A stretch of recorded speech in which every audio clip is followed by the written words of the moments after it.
Well, you spoke several times before about ideological subversion. That is a phrase that I'm afraid some Americans don't fully understand.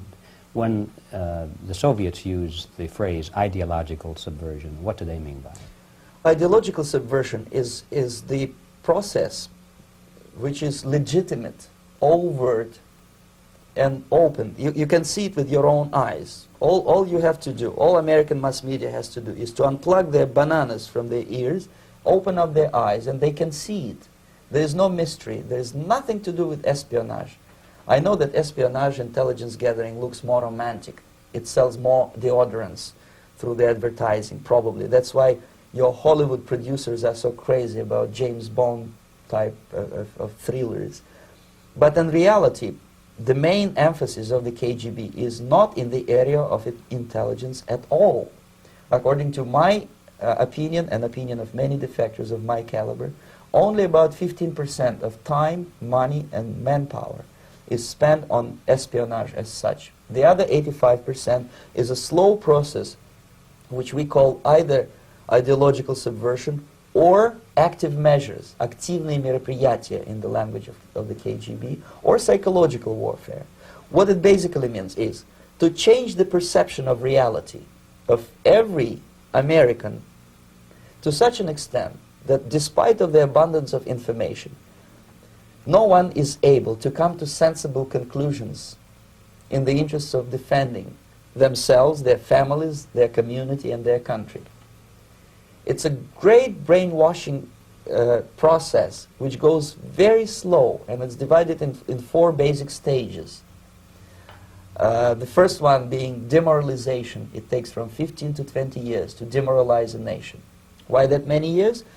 Because this is the minimum number of years which requires to educate one generation of students in the country of your enemy, exposed to the ideology of the enemy. In other words, Marxism-Leninism ideology is being pumped into the soft heads of at least 3 generations of American students without being challenged or counterbalanced by the basic values of Americanism, American patriotism. The result you can see.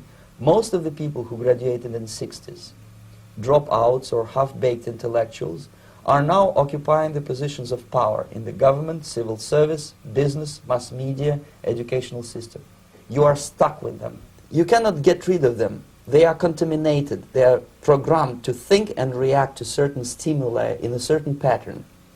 You cannot change their mind, even if you expose them to authentic information, even if you prove that white is white and black is black. You still cannot change the basic perception and the logic of behavior.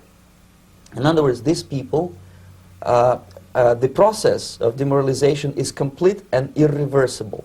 To get rid society of these people, you need another 20 or 15 years to educate a new generation of patriotically minded and common sense people who would be acting in favor and in the interests of United States society. And yet these people who've been programmed and, as you say, in place, and who are favorable to an opening with the Soviet concept, these are the very people who would be marked for extermination in this country? Most of them, yes. Simply because the psychological shock when they will see in future what the beautiful society of equality and social justice means in practice, obviously they will revolt. They will be very unhappy, frustrated people. And the Marxist-Leninist regime does not tolerate these people. Obviously they will join the links of dissenters, dissidents. Unlike in present United States, there will be no place for dissent in future Marxist-Leninist America. Here you can get popular like Daniel Ellsberg and filthy rich like Jane Fonda for being dissident, for criticizing your Pentagon. In future, these people will be simply squashed like cockroaches. Nobody is going to pay them nothing for their beautiful, noble ideas of equality. This they don't understand, and it will be greatest shock for them, of course. The demoralization process in the United States is basically completed already. For the last 25 years, actually it's overfulfilled, because demoralization now reaches such areas where previously not even Comrade Andropov and all his experts would even dream of such a tremendous success.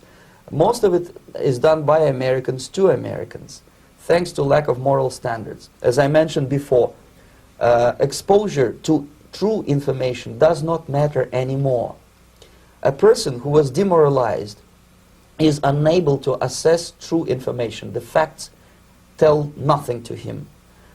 Even if I shower him with information, with authentic proof, with documents, with pictures, even if I take him by force to the Soviet Union and show him concentration camp, he will refuse to believe it until he is going to receive a kick in his fat bottom. When a military boot crashes his, then he will understand, but not before that. That's the tragic of the situation of demoralization. So basically America is stuck with demoralization, and unless, even if you start right now, here, this minute, you start educating new generation of Americans, it will still take you 15 to 20 years to turn the tide of ideological perception of reality back to normalcy and patriotism. The next stage is destabilization. This time, subverter does not care about your ideas and the patterns of your consumption. Whether you eat junk food and get fat and flabby, it doesn't matter anymore. This time, and it takes only from 2 to 5 years to destabilize a nation, what matters is essentials: economy, foreign relations, defense systems. And you can see it quite clearly that in some areas, in such sensitive areas as defense and economy, the influence of Marxist-Leninist ideas in the United States is absolutely fantastic. I could never believe it 14 years ago when I landed in this part of the world, that the process will go that fast. The next stage, of course, is crisis. It may take only up to 6 weeks to bring a country to the verge of crisis. You can see it in Central America now. And after crisis, with a violent change of power, structure, and economy, you have so-called the period of normalization. It may last indefinitely. Normalization is a cynical expression borrowed from Soviet propaganda. When the Soviet tanks moved into Czechoslovakia in '68, Comrade Brezhnev said, "Now the situation in brotherly Czechoslovakia is normalized." This is what will happen in the United States if you allow all these schmucks to bring the country to crisis, to promise people all kind of goodies and the paradise on earth, to destabilize your economy, to eliminate the principle of free market competition, and to put a big brother government in Washington, D.C., with benevolent dictators like Walter Mondale, who will promise lots of things, never mind whether the promises are fulfillable or not. He will go to Moscow to kiss the bottoms of new generation of Soviet assassins.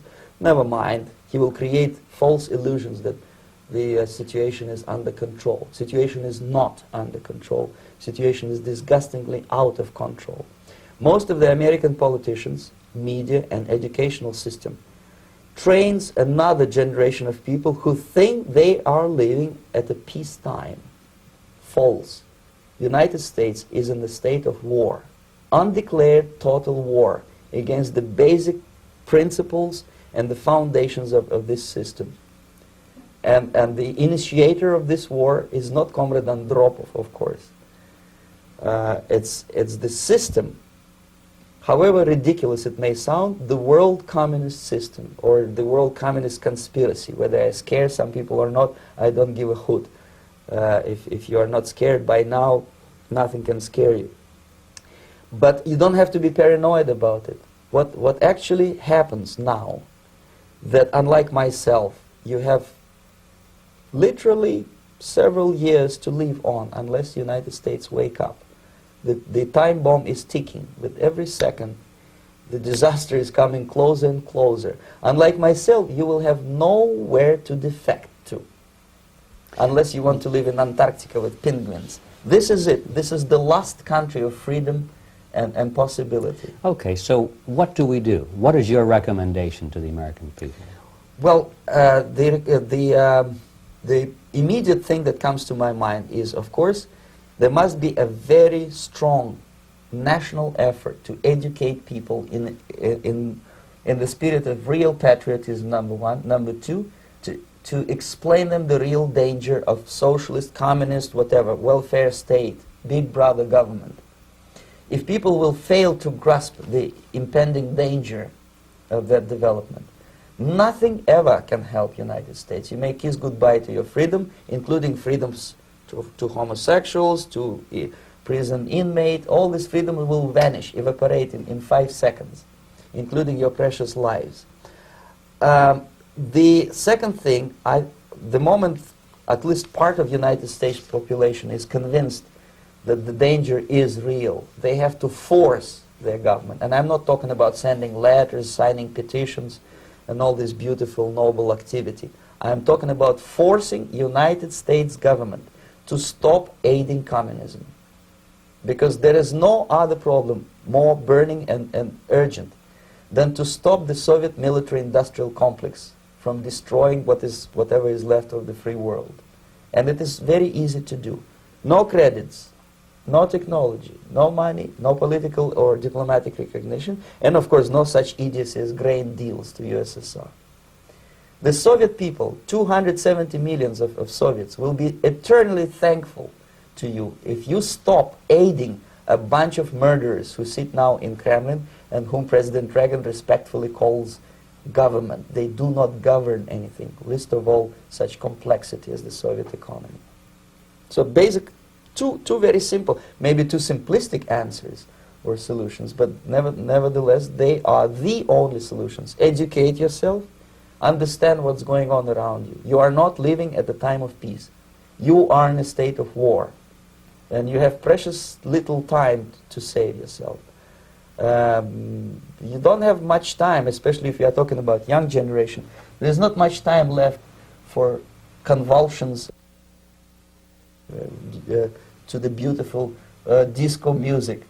Very soon it will go, just overnight. If we are talking about capitalists or wealthy businessmen, I think they are selling the rope on which they will hang very soon. If they don't stop, if they cannot curb their unsettled desire for profit, and if they keep on trading with the monster of the Soviet communism, they are going to hang very soon. And they will pray to be killed, but unfortunately they will be sent to Alaska probably to manage industry of slaves. It's simplistic. I know it sounds unpleasant. I know Americans don't like to listen to things which are unpleasant. But I have defected not to tell you the stories about such idiocy as microfilm, James Bond type espionage. This is garbage. You don't need any espionage anymore. I have come to talk about survival. It's a question of survival of this system. You may ask me, what is it in for me? Survival, obviously, because unlike, as I said, I am now in your boat. If we sing together, we'll sing beautifully together. There is no other place on this planet to defect to.